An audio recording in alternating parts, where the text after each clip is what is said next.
Good evening and welcome to the third episode of Sideline Sports Podcast. I am your host, Alexnaveja, and we're actually going to have the very first guest coming into Sideline Sports Podcast. We welcome in Mark Vargas, former football player playing at Buena Park High School and even at Santa Ana College. Mark, thank you so much for being on the show. How you doing tonight? Oh, man, I'm doing great. Just, happy to be here, happy to help out, this family right here. So, this is definitely something I'm looking forward to. And you say family because you're a good friend of mine and a good friend of my cousins of Hector Aguayo, correct? Yeah, no, definitely. Growing up elementary school with Hector, going through high school, and even playing at Santa Ana with Hector. So, known him for numerous years, and then meeting you a couple years back, and like I said, family. So it's a good thing going on. Definitely want to share with you guys the second that I was making the announcements for Sideline Sports Podcast. Mark was the one that reached out to me many times. I still remember barely posting about it. And Mark was the first one that said, "Oh, you're building a podcast? Hey, I want in on that." And I was definitely going to take him in. And you know what? We're already episode 3, guys. Just want to take the quick moment to say thank you so much to all of you on the subscriptions, on liking on the videos right now. We're on our way little by little. That first video is still getting likes right now and still getting views right now. So thank you so much to everybody. Follow, get in contact, follow the page, share it. If you could share anything, you see on Facebook or Twitter, retweet anything, help out, people. So yeah, definitely share it. We definitely greatly appreciate all of you guys' contribution. But without further ado, let's get started. Mark, we have a busy show going on tonight, but let's go ahead and talk about the Dodgers and Yankees series over the weekend. Yeah. Not exactly what we expected, especially that Friday night. Hyun-Jin Ryu only getting through 4 1/3 innings of work. Tried to get through that 5th inning, but that was when Didi Gregorius went yard and just hit that grand slam. It made me crave breakfast all over again. The breakfast grand slams all over again. Yeah, no. It was Didi Gregorius going deep, Gary Sanchez going deep, and, of course, all rise for the judge himself. That guy went yard in all 3 games. Yeah. And it was just one of those, the second you saw him hit the ball, you just knew, all right, bye ball, just give me the ball back already. Just Hyun-Jin Ryu, Clayton Kershaw, and even Tony Gonsolin getting the starts in all of 3 games of that weekend series. The Dodgers only winning that Saturday afternoon. Yeah. It felt like, we've been having a lot of good success with how the Dodgers have been playing. It really felt like the tables were flipped this weekend. Everybody homering. That's what when we watch a Dodger game, that's what you feel like. You're watching and you see home run after home run after home run. And to see that happen to us, to the Dodgers is very eye-opening. And it's something you can, look forward towards the playoffs. And, definitely what we're going through, hopefully LA, New York is what we see come, October. Mark my words, Mark. I'm still going to say that's the World Series matchup right there. Dodgers and Yankees, and I'm speaking for all the Yankees and the Dodger fans. They want this. Oh, yeah. No, you got LA, New York. It's from everybody that, that's grew up in SoCal or, has moved to SoCal. It's something it comes across in every, but it doesn't matter if it's basketball with the Lakers, Knicks, or, you got football now with, Rams, and you go Giants or Jets. So and even music, back in the day, the whole Tupac, Biggie, East Coast, West Coast. Yeah, so, this is something, definitely expect the stars to be there if that comes out. All the LA rappers, the actors and actresses, and you go back to New York, I definitely to see Yankee Stadium. It's going to be, if it does happen, I'm leaning towards the same thing. We got to see, how everything works out with, injuries and all that. But that does happen. We're expecting prime time baseball. Here, let me go ahead and do this for you. That was me knocking on wood. John Gruden. Just knocking on wood because I would love to see Dodgers Yankees. But you're talking about LA. You're talking about celebrities. What's the other venue that is loaded with celebrities almost every game, especially the big ones? We're talking about the Staples Center, baby. We're talking about the man. Lakers. The latest news that the Lakers came out with, the Dwight Howard signing of a 1-year contract for the Lakers, and they officially went with Dwight Howard instead of Joakim Noah being one of the options for the Lakers as the replacement for DeMarcus Cousins. But, Mark, what makes this contract very interesting is part of it said that if there are any altercations with Dwight Howard as far as locker room problems on and off the court, it's a bye-bye for Dwight Howard. So it's the Lakers are on a mission this year. As fans, as you know, if you're following the team, if you're a fan of the NBA, you want the Lakers to be doing good, right? The Lakers are doing good. I mean, we have LeBron, we have the new king of LA, Anthony Davis. And so we're expecting, come late, April, June, we want the Lakers to be playing for a championship. And if Dwight doesn't add to that, we don't want him here. But if he comes and he could contribute and buy into what we want, I mean, why wouldn't you want him? He's coming off the bench, or even if he does start, if he could bring us, 15-12, 15-10, as a starting center, that could be very deadly when it comes to playing teams.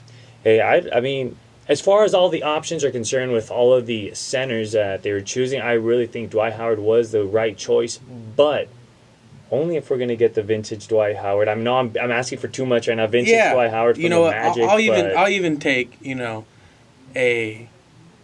the same Dwight that we got in LA the last time. Yes, there was a bunch of stuff going on. That team wasn't as good as this team we have right now. He would be looked at as a afterthought. He's not expected to be the role, the first player to first go to, or even the second go-to player. He's going to be somebody, if we get contribution for him, it's a plus. We're not expecting him to drop 20 and, 15 and 10 blocks. We get that. I mean, I think we're winning any game.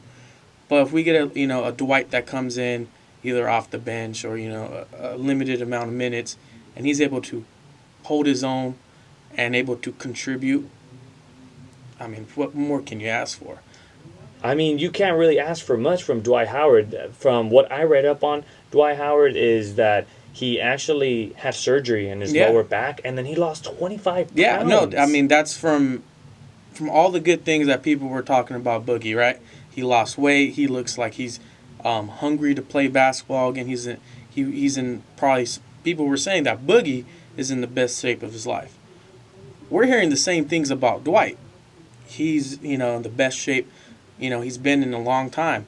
So if you're telling me that's what we're getting from Dwight, a repackaged Dwight, I mean, who else? Who would you want? And what type of story? Because we're in LA. That's part of the game, is what the stories are going on. We're not in a Midwest or a small market team. We're LA. We want stories, and what's bigger than Dwight coming back and helping the Lakers win? I mean, come on. I think he was the best guy for the Lakers to choose. Just final question. Do you see any problems with him and James? Not him and LeBron. And we're going to see the media twist it if LeBron is, kind of disgruntled or, a little bit agitated towards Dwight or towards anybody on the team. Everybody always blows up what LeBron does. But I really believe that Dwight will come in, keep his head down, go to work, and help this team out. He knows what his role, and I think he's able to fit that role. And, really it's going to come playoff time, if Dwight's still on the team, he's still helping out, it's going to be the AD and LeBron show. And as long as he could, help them out, I mean, but buy your tickets now, because it's going to be a crazy NBA season. And I'm going to say it's going to be my hot take right now, all right? I'm listening. Let's see. The Clippers are not LA's biggest challenge. Neither is Golden State. The team that's going to play the Lakers in the Western Conference Finals, the Houston Rockets. Ooh. Calling it right now. You got Russ and Harden.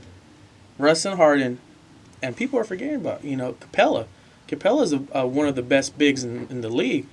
And, I think the combination of Russ and Harden is going to take them. That's going to be with everything that went on in LA this offseason, it's going to be playing a little second place, on the news. But that Rockets team is very scary, even that Utah team, and we need a big to compete with those teams. I think with the Clippers and Golden State and even Portland, we could dominate with what we have. With the teams that are going to challenge us that do have those bigs, I mean, you got Utah with, was it Rudy Gobert? So, I mean, definitely we need somebody that could come in, a big that can help out. So if we want to go to the championship, we are going to need Dwight to help us out. Mark, when you say hot take, you're not playing right now. Oh, man. You're serious about hot takes right now. You know what? The Clippers have a squad. They do have a team. I don't think they match up good with us. But if the team that does match up, with us, that's really good and that people are sleeping on right now, is that Houston team. That Houston team can be very dangerous. If Russ and Harden find a way to make it work, they're two ball dominant players. But if they can make it work, I mean, you got 2 MVPs on that team. 2 MVPs, and Anthony Davis is not an MVP. Has he won MVP yet?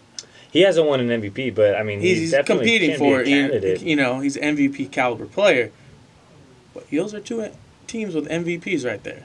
That's Golden State no longer has 2 MVPs, so that's the only team in the West with 2 MVPs on their team. So I mean, that's something to look at, and if you got, I don't know, today's we're the end of August, so something to remember come, deep in the playoffs. I said it first. Well, think about it in the summer. Fresno State's no walk in the park. They were a top 25 team last year. I believe they were a top 15 defense. So, I mean, we have a new offensive coordinator came in, and our philosophy for offense is going to be it's going to be something that SC hasn't seen.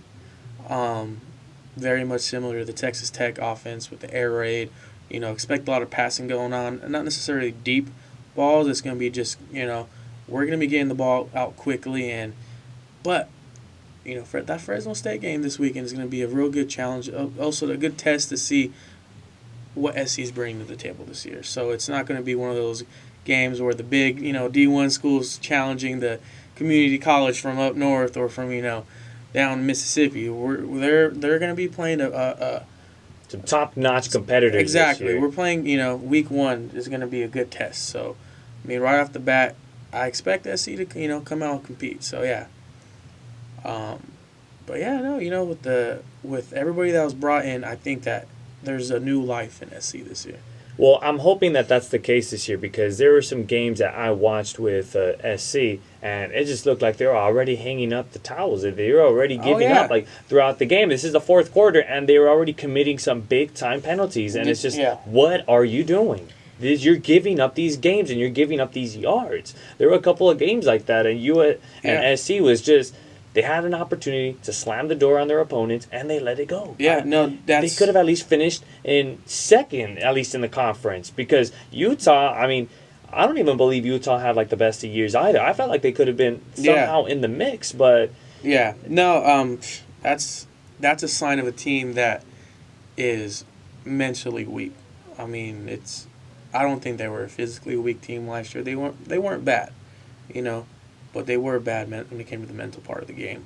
I was on the field last year for the SC UCLA game, and you can tell, SC got a little pumped up going into the 4th quarter, but then when you have a team that just runs the ball down your throat, play after play after play, you can see a team get, not just beat down physically, get beat down mentally. 3rd and 3, 3rd downs, not getting off the field. That defense gets. They lose their composure, and offense not getting anything going because they're not on the field. You're sitting on the sideline for 15 minutes at a time, getting back on. It doesn't click like that.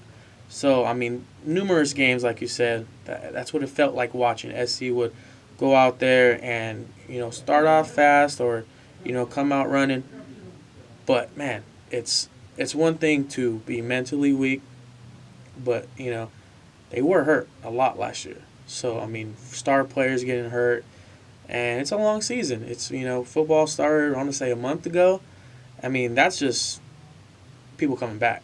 You got to think about spring ball, and it's basically a year round thing. You get a little bit of breaks, but it's a long year, and it's something I think with the new energy that's brought into SC this year, or that's been going on this summer, that you can do better just off the mental aspect of the game. Is when you know that your brother on the left or right of you, or in front, behind you, whatever it is, when you know that they're gonna give their all, and they're gonna really push it till they can't anymore. If they can't anymore, it gives you some extra life, and gives you that extra push that you might need in that fourth quarter game where you're up by 2 touchdowns, you have the ball, you score again, the game's over. That might be what you need to finish off that game. So, I mean, that's what I've been seeing, and everybody's a year older. JT's going to have a year under his belt. So, I mean, with the new O-line, it's going to be, tested, but I do think that atmosphere that SC has going on right now, that energy, is going to do its part. Always year in and year out, we talk about USC and UCLA. Now, let's talk about their counterpart, UCLA. I mean, what did they have to do to even be having that matchup between USC, even try to keep up with them? Well, look, UCLA won last year, so it's are they catching up to SC, or is SC catching up to UCLA? That's the question that's really being asked. But no, UCLA is, I think, last year, the opposite of SC. They didn't really have the players to get it done. Chip Kelly coming in, he came in a little bit too late. He has to build his recruiting, build up his program the way he wants it. Coach Helton at SC's been there for a while, so he has his team. So Coach Kelly, I mean, it's kind of concerning that he's not winning. Everybody expects Chip Kelly to come in and win, Be a winner, and at least have that above 500 record. But that's a great thing, though, when it comes to recruiting, when it comes to talking to your players. You're a winner. That if I'm a winner and I'm telling people how to get stuff done, it's very much easier to believe in a guy that's been winning. He's been to the big games. He's been, in the NFL. He's been to where those kids that, and there are kids, come in as freshmen, 18, 19 years old. You want to believe in a guy that's been there. And, Coach Kelly does have that on his side. And to beat SC in his first year, that's a big accomplishment. That's a big accomplishment right there, Look at Michigan. Harbaugh hasn't even beaten Ohio State yet. So, for Kelly to come in and to beat SC on his first year, that's something right there. And I do believe that UCLA will take the next step. What that next step is will be determined this year. Are they going to be competing for a Pac-12, South Championship like they were a few years ago? Or is it just, the next step when it comes to a slow rebuild? So, I mean, we got one of my good friends, Elijah Gates, starting corner over there at UCLA. I know he puts that work in. I mean, just following him on Snapchat, Instagram, he's working all year round. And so are those boys. So, I expect it to be, come, this year, SC UCLA, it's going to be another great game. It's going to be, think about it, man. We have the Battle of LA with the Clippers and the Lakers. We're going to have a great game with SC and UCLA this year. So, we're going to see what Coach Kelly can bring this year. This will be his second year, and we're, hopefully Coach Kelly could come in and, get UCLA football back on the right track. Because that's, like SC, UCLA football needs to be doing well as well.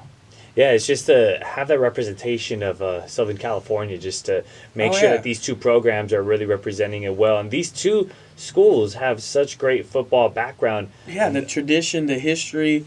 I mean, how many All-Americans you have, how many, Pro Bowlers in the NFL, how many Hall of Famers you have from these two schools.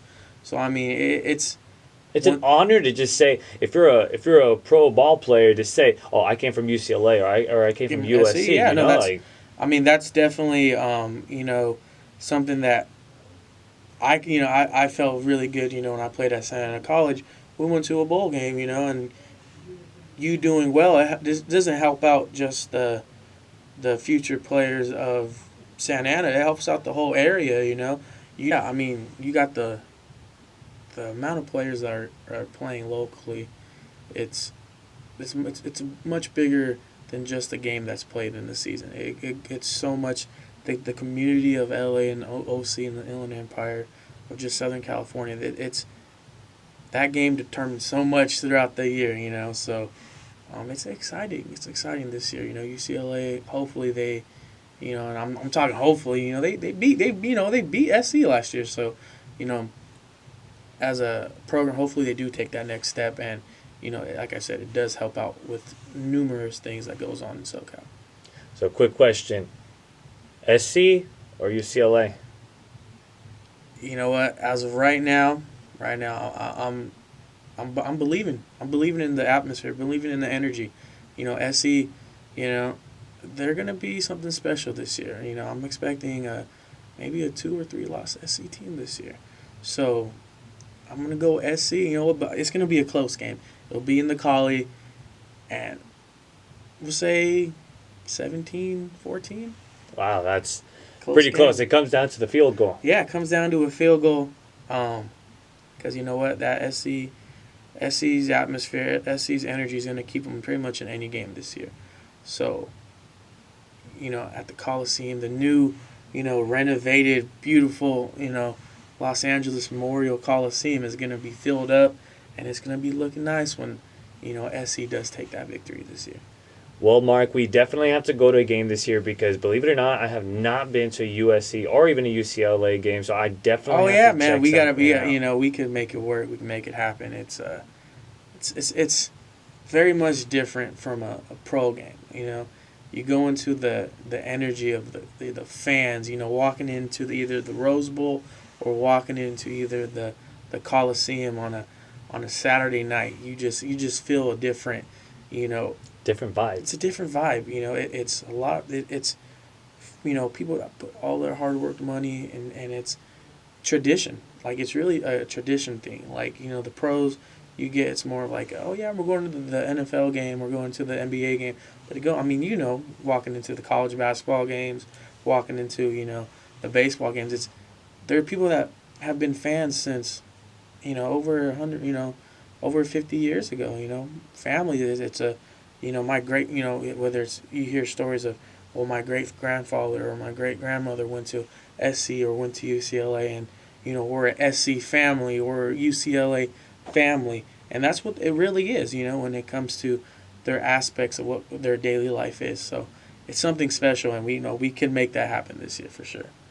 So now we talked a little bit about college football. Now let's talk about the next football topic that's going on right now. Season already happened. Week 1 was already under the belt. So high school football, that is something that I feel like sometimes doesn't get the enough recognition that it deserves. I mean, you look at SoCal, and there's just so much football talent. It's ridiculous how many good high school teams that there are that are so good. You just look at the rankings, and so many of them are just located here in SoCal. Yeah, I mean, look at the top 5 in the country. You got 2 teams from, really within 30 minutes of each other, excluding the California traffic. But, you got Mater Dei and Bosco, minutes away, in the same league.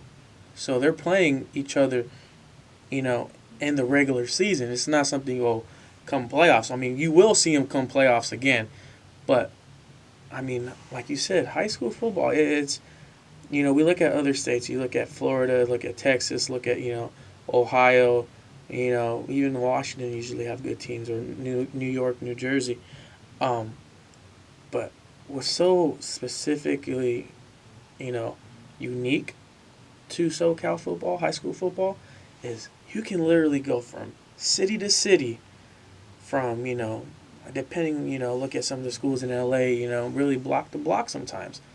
The talent that is filled with those teams, and the coaching. I mean, you can have great players, but really, at the end of the day, you need a great coach to help those players.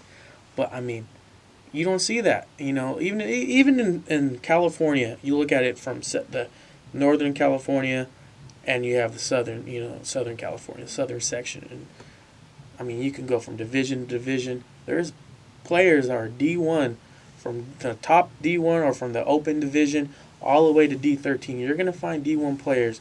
And it's not like Texas where, the city, it's one team, in the city, where you have everybody goes to that school. I mean, that's what we have in Northern California with De La Salle. I mean, there's not many teams that, challenge De La Salle, I mean, just look at the open division, the top division. Historically, it hasn't been dominated. The past couple of years, it's been Mater Dei and Bosco, and that's it. But, I mean, you could talk about Servite. You could talk about Mater Dei, Bosco. You could talk about Long Beach Poly. Corona Centennial shouldn't be out of that equation. Oh, no. Corona Corona Centennial is, I'm played with a lot of, former Huskies, and, growing up, I always knew Centennial, Vontaze Burfict. They were always that team, winning CIF after CIF. But I never, personally, they weren't on Mater Dei's level. But then I got to talking with some of those Huskies. They are on that level, and they've proven it time after time with either going into Cerritos College, going into, Eddie Westfield, and they beat Mater Dei. They've beaten Bosco. And, Mater Dei got the best, better of them this past weekend. But come on now. It's just off of those 5 teams, Mater Dei, Bosco, Servite, Poly, Centennial, the tradition, the history at those schools. I mean, I don't want to leave off any other. I mean, I'm talking bigger schools right now. You got Orange Lutheran, Mission Viejo, like Jay Sarah, I believe, could even be Sarah, in that you got too. Sarah Gardena, and you got Jay Sarah down in San Juan Capistrano. So I mean, just off of that, those D1 schools, top tier schools, in other states and other areas, you might have 4 of those schools all going to one school. So the talent is so separated, so pushed away from whether it's in Bellflower with Bosco, and then you got all the way down in San Juan, or you got Corona.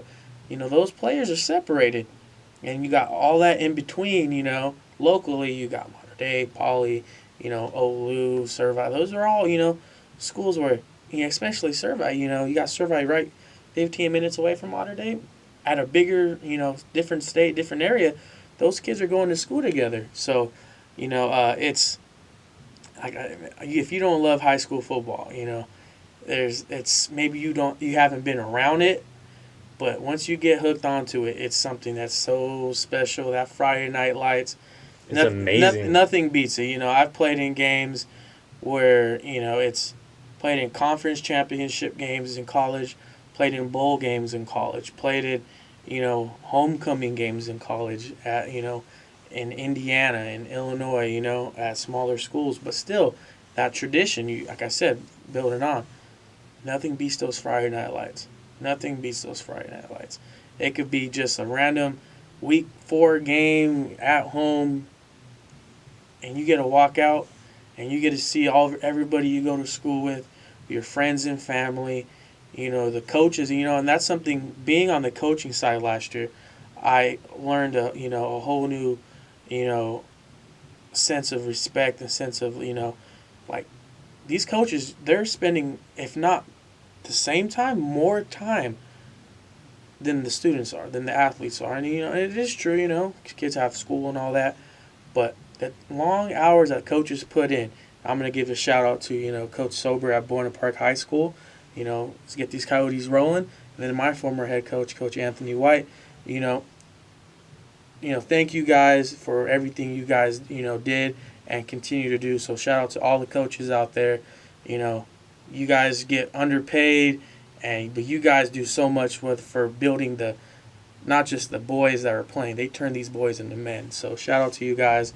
But yeah, we got to go get some high school games this year, because look at the Mater Dei Bosco. I mean, I believe they play week 6 this year. You're going to look at, within the next 4 years, there'll be over 20, 30 players that are playing Division I football. I mean, you got the quarterback of Mater Dei going to SC, one of the top quarterbacks in the nation, and you got DJ at Bosco, who's going to Clemson next year. Wow. So, I mean, those 2 players right there are going to be talked about nationally, for definitely the next upcoming years. So I mean, it's Coach Negro at Bosco, Coach Rawlinson at Mater Dei. It's something that they build traditions. They build for these kids to be, raised up into men, and it's exciting. It's that's where people really work. In high school football, everybody's trying to go take to that next step.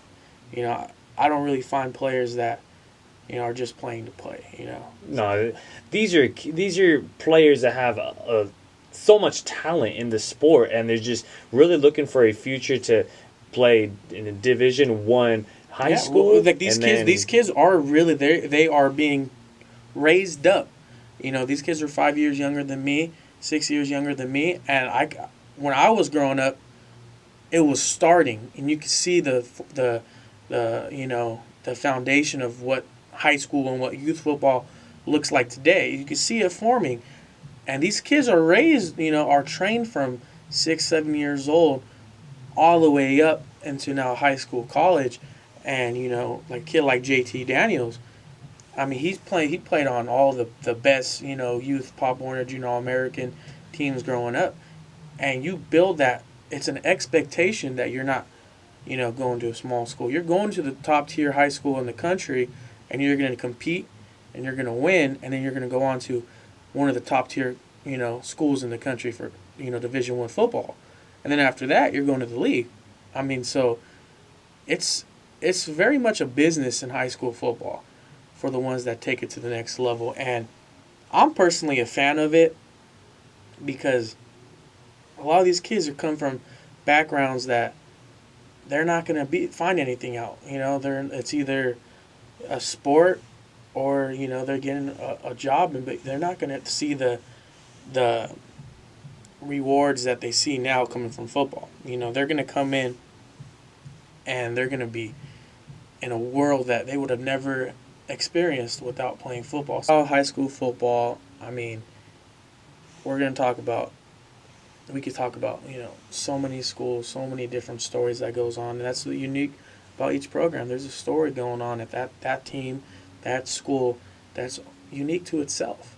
I mean, the NFL, college, everybody plays a part in it. Everybody has their own opinion. Everybody has their own, their own voice on those teams. But high school football, it's those people, those lives that get affected, that get touched. It's something that's beautiful. And if you're a fan of football and you don't usually do this, go to your local high school football game. Pay the $8-10, whatever it is. You're supporting a school. Go to a game, catch a game on a Friday or even a Thursday night, and go support them. Because they will appreciate it. And those kids, at the end of the day, those kids appreciate all the support they get, and you're doing something good. Mm-hmm. Well, Mark, what the good thing is about football is you can catch Friday night lights with high school, and then Saturday you catch a college football game, and then Sunday you can even catch an NFL game. Oh, it's beautiful, man! It's the best time of the year. It's Christmas came early. Comes early. Yeah, it's beautiful, man. And then we got the Major League Baseball playoffs coming up, and then around that time the NBA season starts. So next couple months is going to be big for SoCal sports. So. Definitely, tune in each week because, Alex right here, he's going to have it covered. And, hopefully you can see me again. I'm going to hold my opinions, my hot takes, and I'm calling it now. Houston, LA in the Western Conference Finals. It's going to be the Yankees and Dodgers in the World Series, and we're taking SC over UCLA in this year's game. And there it is, guys. Mark Vargas joining us on the show and actually being the first guest on Sideline Sports Podcast. I first want to say thank you so much to Mark for joining us on the show. We appreciate all of the hot takes, and we appreciate all of the information that you gave us on college football, high school football, and even in the NFL. We're talking a little bit about that. But guys, if you guys enjoyed this video, make sure to hit the like button, even the subscription button. Don't forget to do all of that, and we'll be with you guys every Thursday night. So again, thank you so much for being with us. This was Mark Vargas tonight, and I am Alex Naveja signing off, guys. We'll see you next week.